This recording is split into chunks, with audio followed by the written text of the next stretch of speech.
রাজনৈতিক দলগুলোর সঙ্গে দ্বিতীয় পর্যায়ের আবার আলোচনায় বসেছে জাতীয় ঐকমত্য কমিশন।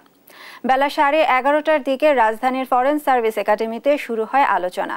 বিএনপি, জামায়াতে ইসলামী, এনসিপি, সিপিবি, নাগরিক ঐক্য, গণসংহতি আন্দোলন, গণ অধিকার পরিষদ, এবি পার্টি সহ 33টি রাজনৈতিক দল ও জোটের প্রতিনিধিরা আলোচনায় অংশ নিচ্ছেন।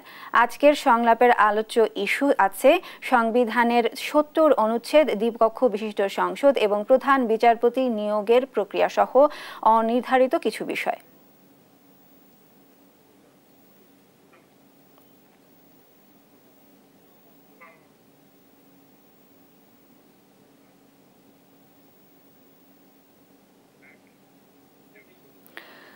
জাতীয় ঐকমত্য কমিশনের সঙ্গে চলছে রাজনৈতিক দলগুলোর দ্বিতীয় দফা সংলাপ। পরিস্থিতি জানাতে সরাসরি যোগ দিচ্ছেন আমাদের সহকর্মী শাহাদাত নিশাত। নিশাত, বৈঠকে কোন কোন দল অংশ নিচ্ছেন এবং সূচনা বক্তব্য কি বললেন কমিশন সভাপতি? বিস্তারিত নিয়ে জানাবেন। জি, ধন্যবাদ আপনাকে।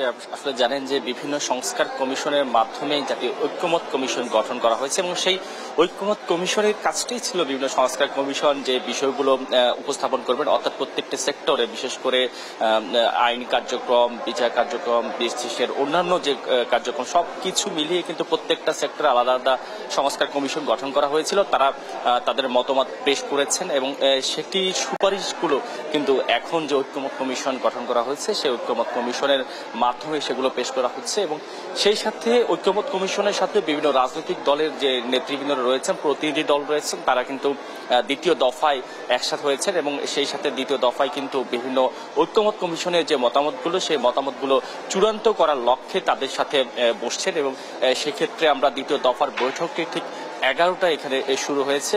এর আগেও দুদিন এই বৈঠক হয়েছিল এবং সে সাথে আগামী আরো দুদিন এই বৈঠক চলবে। এভাবেই যে বিভিন্ন সংস্কার কমিশন তাদের যে মতামতগুলো দিয়েছে সেগুলোর প্রেক্ষিতে কিন্তু এই ঐকমত্য কমিশনের ডাকে বিভিন্ন রাজনৈতিক দল একত্রিত হয়েছে এবং সেই সাথে যদি আমরা জানিয়ে রাখি আজকের যে রাজনৈতিক দলগুলো প্রত্যেকটি রাজনৈতিক দল 11টার মধ্যে এখানে উপস্থিত হয়েছেন এবং সেই 11টার মধ্যে উপস্থিত হওয়ার সাথে সাথেই সেই বিষয়গুলো আলোচনায় আসবেন। আজকে সংবিধানের 70 নং অনুচ্ছেদ, স্থায়ী কমিটির সভাপতি মনোনয়ন, আইনসভায় নারী প্রতিনিধিত্ব, দ্বিকক্ষ বিশিষ্ট সংসদ ও প্রধান বিচারপতি যে নিয়োগ প্রক্রিয়া সেটি এখানে আজকে আলোচনায় আসবেন এবং সেই সাথে যদি আমরা জানিয়ে রাখি এ বিষয়ের আলোচনার প্রেক্ষিতে কিন্তু ইতিমধ্যেই যে ঐকমত্য কমিশনের সভাপতি আলী রিয়াজ তিনি শুরুতে কথা বলেছেন সাংবাদিকদের সাথে। তিনি যে বিষয়টি তুলে ধরেছেন আসলে প্রত্যেকটা বিষয় কিন্তু সকল রাজনৈতিক দল যে এক থাকবে সেটিও না, তবে সামগ্রিকভাবে যেন সবাই ঐকমত থাকে সেই আহ্বান জানিয়েছেন। দেশের স্বার্থে এবং রাষ্ট্রের সাথে সব বিষয়ে যেন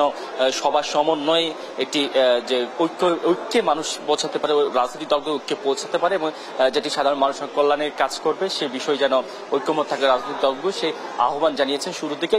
তবে এখন ইতিমধ্যে বৈঠক শুরু হয়েছে, যে আলোচনা সন্ধ্যা নাগাদ চলবে এবং আজকে যে আলোচিত বিষয়গুলো সেগুলো নিয়ে সন্ধ্যা পর্যন্ত আলোচনা চলবে এবং এখনই শুরু হয়েছে এবং সেটি কয়েকটা দফায় সেই আলোচনাগুলো চলবে বলে আমাদেরকে জানানো হয়েছে এবং আগামী আরো দুদিনও এই বিষয়গুলো নিয়ে আলোচনা হবে।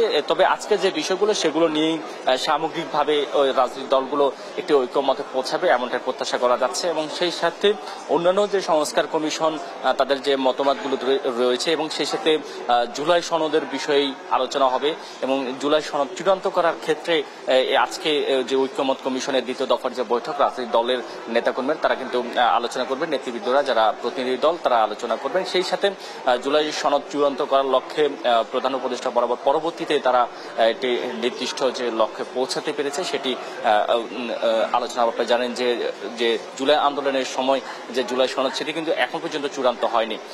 তো সবকিছু মিলিয়ে দেশের স্বার্থ, সামগ্রিক এবং আইন শৃঙ্খলা পরিস্থিতি সবকিছু মিলিয়ে এই পরিস্থিতি স্বাভাবিক থাকতে এবং দেশের পরিস্থিতি স্বাভাবিক সহ দেশের আগামীর দিনগুলো যেন সুন্দরভাবে ঐক্যভাবে কাটে এবং রাজনৈতিক দলগুলোর মধ্যে বিভেদ না সৃষ্টি হয়, সংস্কার মাধ্যমে কিন্তু এই সংস্কার কমিশন একটি নির্দিষ্ট ঐক্যমতে পৌঁছাবে এমনটাই প্রত্যাশা করা যাচ্ছে। তো এই ছিল রাজধানীর ফরেন সার্ভিস একাডেমি থেকে ঐকমত্য কমিশনের দ্বিতীয় দফার বৈঠকে আমার কাছে থাকা সবশেষ খবর। ধন্যবাদ নিশাত আপনাকে। জাতীয় ঐকমত্য কমিশনের সঙ্গে চলছে রাজনৈতিক দলগুলোর দ্বিতীয় দফার সংলাপ। এ বিষয়ে বিস্তারিত নিয়ে জানাচ্ছিলেন আমাদের সহকর্মী নিশাত।